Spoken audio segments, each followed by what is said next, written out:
Hi friends, welcome back to my YouTube channel Deepika food recipe. ಸಿಂಪಲ್ಲಾಗಿ ರಾಗಿ ಸೂಪ್ನ ಮಾಡೋದು ಹೇಗಂತ ನೋಡೋಣ ಬನ್ನಿ. ವೆಜಿಟೇಬಲ್ನ ಹಾಕ್ಕೊಂಡು ಹೇಗೆ ಮಾಡೋದಂತ. ಬೀನ್ಸು, ಕ್ಯಾರೆಟು ಮತ್ತು ಸ್ವೀಟ್ ಕಾರ್ನ್ ತೊಗೊಂಡಿದ್ದೀನಿ. ಸ್ವೀಟ್ ಕಾರ್ನ್ನ ನಾನು ಕಟ್ ಮಾಡ್ಕೊಂಡು ಇಟ್ಕೊಂಡಿದ್ದೀನಿ. ನೀವು ಕೂಡ ಕಟ್ ಮಾಡ್ಕೊಳ್ಳಿ. ಇಲ್ಲ ಹಾಗೇ ಹಾಕೋತೀನಿ ಅಂತ ಹೇಳಿದ್ರೆ ಹಾಕ್ಕೋಬೋದು. ನಾನು 2 ಹಸಿರು ಮೆಣಸಿನ್ಕಾಯಿ ತೊಗೊಂಡಿದ್ದೀನಿ. 1 ಮೀಡಿಯಮ್ ಸೈಜು ಈರುಳ್ಳಿ ತೊಗೊಂಡಿದ್ದೀನಿ. ಒಂದು ಸ್ವಲ್ಪ ಬೆಳ್ಳುಳ್ಳಿ, ಸ್ವಲ್ಪ ಶುಂಠಿನ ಸಣ್ಣದಾಗಿ ಹೆಚ್ಕೊಂಡು ಇಟ್ಕೊಂಡಿದ್ದೀನಿ. ನಾನಿಲ್ಲೊಂದು 4 ಟೇಬಲ್ ಸ್ಪೂನಷ್ಟು ರಾಗಿ ಹಿಟ್ಟನ್ನು ತೊಗೊಂಡಿದ್ದೀನಿ. ಆ ರಾಗಿ ಹಿಟ್ಟನ್ನು ಇವಾಗ ನಾನು ನೀರನ್ನು ಹಾಕ್ಕೊಂಡು ಫಸ್ಟೇ ಕಲಸಿ ಒಂದು 5 ನಿಮಿಷ ನೆನೆಸ್ಕೋಬೇಕಲ್ವಾ. ಅದಕ್ಕೆ ನಾವು ತರಕಾರಿನೆಲ್ಲ ಫ್ರೈ ಮಾಡ್ಕೊಳ್ಳೋ ಅಷ್ಟರೊಳಗಡೆ ಹಸಿಟ್ಟನ್ನ ಕಲಸಿಟ್ಟಿದ್ರೆ ಅದು ಚೆನ್ನಾಗಿ ನೆನ್ಕೊಂಡಿರುತ್ತೆ ಅಂತೇಳಿ ನಾನು ನೀರನ್ನ ಹಾಕ್ಕೊಂಡು ಒಂದು ಬೌಲಲ್ಲಿ ರಾಗಿ ಹಿಟ್ಟನ್ನು ಕಲಸಿ ಇಟ್ಕೋತಿದ್ದೀನಿ. ಬಿಸಿ ನೀರೇನು ಹಾಕೋಕ್ಕೆ ಹೋಗೋದು ಬೇಕಾಗಲ್ಲ, ತಣ್ಣೀರಲ್ಲೇ ಕಲಿಸ್ಕೊಂಡು ಇಟ್ಕೋಬೇಕು. ಬಿಸಿ ನೀರನ್ನ ಹಾಕಿದರೆ ಹಿಟ್ಟು ಗಂಟು ಗಂಟು ಥರ ಆಗಿಬಿಡುತ್ತೆ. ಮಾಡೋದು ಹೇಗಂತ ನೋಡೋಣ ಬನ್ನಿ. ಫಸ್ಟು ನಾನು ಇಲ್ಲೊಂದು ಪಾತ್ರೆನಾದರೂ ತೊಗೊಳ್ಳಿ. ನಿಮಗೆ ಅಗಲವಾಗಿರೋದು ಯಾವ್ದು ಬೇಕು ಅದನ್ನು ಯೂಸ್ ಮಾಡ್ಕೊಳ್ಳಿ. ತುಪ್ಪನ ಹಾಕ್ಕೊಂಡಿದ್ದೀನಿ. ನೀವು ಬೆಣ್ಣೆ ಕೂಡ ಹಾಕ್ಕೋಬೋದು. ನಾನು ಬೆಣ್ಣೆ ಇರಲಿಲ್ಲ, ಹಾಗಾಗಿ ನಾನು ತುಪ್ಪನ ಹಾಕ್ಕೊಂಡಿದ್ದೀನಿ. ತುಪ್ಪನ ಹಾಕ್ಕೊಂಡು ತುಪ್ಪ ಚೆನ್ನಾಗಿ ಬಿಸಿ ಆದಮೇಲೆ ಅದಕ್ಕೆ ಶುಂಠಿ ಮತ್ತು ಬೆಳ್ಳುಳ್ಳಿನ ಸಣ್ಣದಾಗಿ ಹೆಚ್ಕೊಂಡಿದ್ದೆ ಅಲ್ವಾ, ಅದನ್ನು ಹಾಕ್ಕೊಂಡು ಫ್ರೈ ಮಾಡ್ಕೊತಿದ್ದೀನಿ. ನಾನಿಲ್ಲೊಂದು 4-5 ಬೆಳ್ಳುಳ್ಳಿ, ಒಂದು ಅರ್ಧ ಇಂಚಷ್ಟು ಶುಂಠಿನ ತೊಗೊಂಡಿದ್ದೀನಿ. ಈಗ 2 ಹಸಿರು ಮೆಣಸಿನ್ಕಾಯಿನ ಸಣ್ಣದಾಗಿ ಕಟ್ ಮಾಡ್ಕೊಂಡು ಇಟ್ಕೊಂಡಿದ್ದೆ, ಅದನ್ನು ಹಾಕ್ಕೊಂಡು ಚೆನ್ನಾಗಿ ಫ್ರೈ ಮಾಡ್ಕೊತಿದ್ದೀನಿ. ನೀವು ಪೆಪ್ಪರ್ ಪೌಡ್ರು ಕೂಡ ಹಾಕ್ಕೋಬೋದು ಲಾಸ್ಟಲ್ಲಿ. ನಾನು ಪೆಪ್ಪರ್ ಪೌಡ್ರ್ ಹಾಕ್ತಿಲ್ಲ, ಹಾಗಾಗಿ ನಾನು 2 ಹಸಿರು ಮೆಣಸಿನ್ಕಾಯಿ ತೊಗೊಂಡಿದ್ದೀನಿ. ನೀವು ಪೆಪ್ಪರ್ ಪೌಡ್ರು ಯೂಸ್ ಮಾಡೋದಾದರೆ ಒಂದೇ ಒಂದು ಹಸಿರು ಮೆಣಸಿನ್ಕಾಯಿನ ತೊಗೊಳ್ಳಿ, ಸಾಕಾಗುತ್ತೆ ಖಾರಕ್ಕೆ. ಇದಿಷ್ಟೂ ಫ್ರೈ ಆದಮೇಲೆ ಇದಕ್ಕೆ ಇವಾಗ ನಾನು ಸಣ್ಣದಾಗಿ ಹೆಚ್ಕೊಂಡಿರೋ ಅಂಥ ಕ್ಯಾರೆಟು, ಬೀನ್ಸು ಮತ್ತು ನಾನು ಸ್ವೀಟ್ ಕಾರ್ನ್ನ ಹಾಕ್ಕೊಂಡಿದ್ದೀನಿ. ನೀವು ಬೇರೆ ಯಾವುದು ವೆಜಿಟೇಬಲ್ ನಿಮಗೆ ಇಷ್ಟ ಆಗುತ್ತೆ ಅದನ್ನು ಕೂಡ ಆ್ಯಡ್ ಮಾಡ್ಕೋಬೋದು. ನಾನು ಇದಿಲ್ಲಿಷ್ಟು 3 ಮಾತ್ರ ಹಾಕ್ಕೊಂಡು ಮಾಡ್ಕೋತಿದ್ದೀನಿ. ಇದಕ್ಕೆ ನೀವು ಹೂಕೋಸು ಕೂಡ ಹಾಕ್ಕೋಬೋದು, ಅದನ್ನು ಕೂಡ ಚೆನ್ನಾಗಿರುತ್ತೆ. ಈಗ ಇಷ್ಟನ್ನು ಹಾಕ್ಕೊಂಡು ಚೆನ್ನಾಗಿ ಫ್ರೈ ಮಾಡ್ಕೋತಿದ್ದೀನಿ.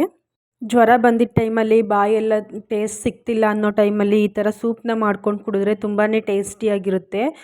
ಕುಡಿಯೋದಕ್ಕೂ ಚೆನ್ನಾಗಿರುತ್ತೆ, ಎಲ್ತಿಗೂ ಕೂಡ ತುಂಬಾ ಒಳ್ಳೆಯದು. ಮತ್ತು ಮಳೆ ಬರೋ ಟೈಮಲ್ಲಿ ಈ ಥರ ಸೂಪ್ನ ಮಾಡ್ಕೊಂಡು ಕುಡಿದ್ರೆ ತುಂಬಾ ಚೆನ್ನಾಗಿರುತ್ತೆ. ಇವಾಗ ತರಕಾರಿ ಎಲ್ಲ ಫ್ರೈ ಆದಮೇಲೆ ಇದಕ್ಕೆ ನಾನು ಮೀಡಿಯಮ್ ಸೈಜ್ದು 1 ಈರುಳ್ಳಿನ ಸಣ್ಣದಾಗಿ ಹೆಚ್ಕೊಂಡಿದ್ದೆ. ಸಣ್ಣದಾಗೆ ಹೆಚ್ಕೊಂಡು ಹಾಕ್ಕೋಬೇಕು ನೀವು, ತರಕಾರಿನೇ ಆಗಲಿ ಏನೇ ಆಗಲಿ ಹಾಕೋದಾದ್ರೂ.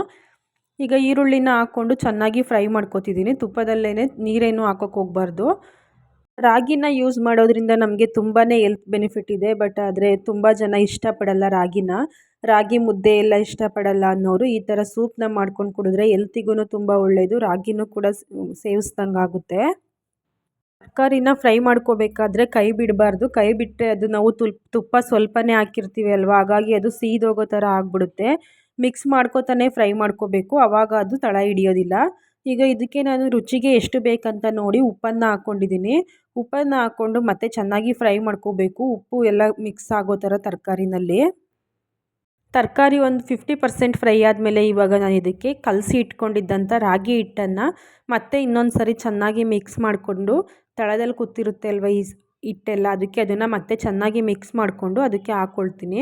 ಹಿಟ್ಟನ್ನು ಹಾಕ್ಕೊಂಡು ಒಂದು 2 ನಿಮಿಷ ಚೆನ್ನಾಗಿ ಫ್ರೈ ಮಾಡಿಕೊಂಡು ಅದಕ್ಕೆ ಇವಾಗ ನಾವು ಎಷ್ಟು ಬೇಕಂತ ನೀರನ್ನು ಹಾಕ್ಕೋಬೇಕು.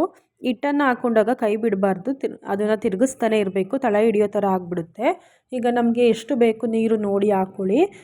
ರಾಗಿ ಹಿಟ್ಟನ್ನು ಹಾಕ್ಕೊಂಡು ಒಂದು 10 ನಿಮಿಷ ಚೆನ್ನಾಗಿ ಮೀಡಿಯಮ್ ಫ್ಲೇಮಲ್ಲೇ ಇಟ್ಕೊಂಡು ಕೈ ಆಡಿಸ್ಕೊತಾ ತಿರುಗಿಸ್ಕೊತಾ ಕುದಿಸ್ಕೋಬೇಕು. ಯಾಕೆ ಅಂತ ಹೇಳಿದ್ರೆ ರಾಗಿ ಹಿಟ್ಟು ಚೆನ್ನಾಗಿ ಬೇಯಬೇಕು. ರಾಗಿ ಹಿಟ್ಟು ಚೆನ್ನಾಗಿ ಬೆಂದಿಲ್ಲ ಅಂದರೆ ಸೂಪ್ನ ಕುಡಿಬೇಕಾದ್ರೆ ಹಸಿ ಹಸಿ ಅಂತ ಅನಿಸುತ್ತೆ, ಕುಡಿಯೋದಕ್ಕೆ ಆಗೋದಿಲ್ಲ.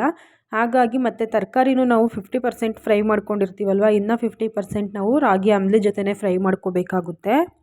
ಸೂಪ್ನ ನಾವು ತೆಳ್ಳಗೇನೆ ಮಾಡ್ಕೋಬೇಕು. ತಣ್ಣಗಾದ್ಮೇಲೆ ಅದು ಸ್ವಲ್ಪ ಗಟ್ಟಿ ಆಗ್ತಾ ಬರುತ್ತೆ. ಹಾಗಾಗಿ ನಾವು ಮಾಡಬೇಕಾದ್ರೇ ಸ್ವಲ್ಪ ತೆಳ್ಳಗೆ ಮಾಡಿಕೊಂಡ್ರೆ ಅದು ತಣ್ಣಗಾದ್ಮೇಲೆ ಮೀಡಿಯಮ್ ಆಗಿ ಬಂದ್ಬಿಡುತ್ತೆ. ಇವಾಗ ಅದು ಚೆನ್ನಾಗಿ ಕುದಿ ಬರಬೇಕು. ಕುದಿ ಬಂದು ಒಂದು 5 ನಿಮಿಷ ಕುದ್ರೆ ಚೆನ್ನಾಗಿ ಅದು ಬೇಗನೆ ಬೆಂದೋಗ್ಬಿಡುತ್ತೆ.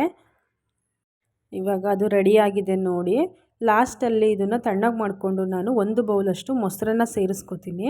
ಮೊಸರನ್ನ ಹಾಕೋದಕ್ಕಿಂತ ಮುಂಚೆ ಅಂಬಲಿ ತುಂಬ ಬಿಸಿ ಇರಬಾರ್ದು, ಲೈಟಾಗಿ ಬಿಸಿ ಇರಬೇಕು. ಆ ಟೈಮಲ್ಲಿ ನೀವು ಮೊಸರನ್ನ ಸೇರಿಸ್ಕೊಳ್ಳಿ. ಮೊಸರು ಬೇಡ ಅಂತ ಹೇಳಿದರೆ ಸ್ವಲ್ಪ ನಿಂಬೆಹಣ್ಣು ಕೂಡ ಹಾಕ್ಕೋಬೋದು.